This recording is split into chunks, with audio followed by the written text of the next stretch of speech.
Why are inflectional morphemes important for number? Imagine trying to tell someone if you have one apple or many apples without changing the word. It would be confusing, right? That's where inflectional morphemes come into play. They are tiny parts added to words that give us important clues about quantity. In English, the main inflectional morpheme for number is the s or s at the end of a noun.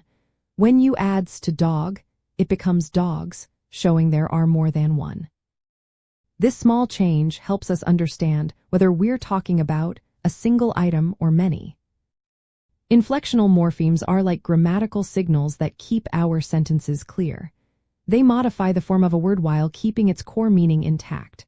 So, cat and cats are still about cats, but this tells us there are multiple. These morphemes are called bound morphemes because they must attach to a word to work. They are usually suffixes, meaning they go at the end of a word. This ending is predictable because it follows specific rules based on the sounds at the end of the word. For example, if a word ends in a voiceless consonant like map, it becomes maps with an s.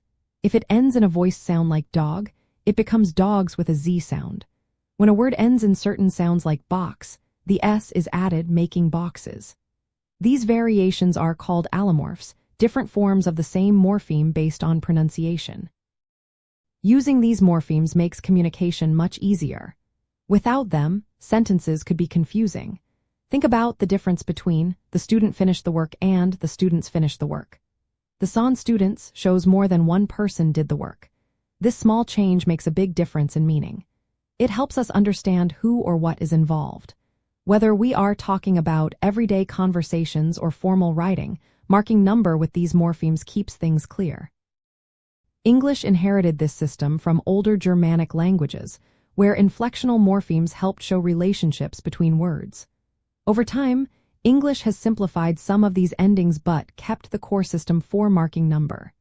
This means new nouns added to English still often get this ending to show plurality. It's a rule that has stayed useful and consistent. Children learning English quickly pick up on this rule. They learn that adding signals more than one. Even irregular nouns like mouse become mice, but children often try to apply to irregulars first, saying mouses before learning the exceptions. This shows how automatic and fundamental the system is. It's built into how we understand and produce language from a very young age. In writing, using this for plural helps keep sentences grammatically correct.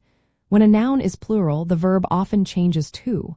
For example, the cat runs becomes the cats run. The plural noun triggers the verb to change, making the sentence grammatically consistent. This agreement between noun and verb is essential for clear communication. This morpheme for number also works with other inflectional morphemes. For example, in the boy's house, this shows the plural and the apostrophe indicates possession. These small markers work together to give us detailed information about the words and their relationships. Knowing how inflectional morphemes work for number helps us understand how English keeps its structure organized. They are the tools that let us tell whether we are talking about one thing or many. This system makes our language precise and easy to follow, whether we are chatting with friends or writing a report. The s and s endings are simple but powerful parts of how English shows the world around us.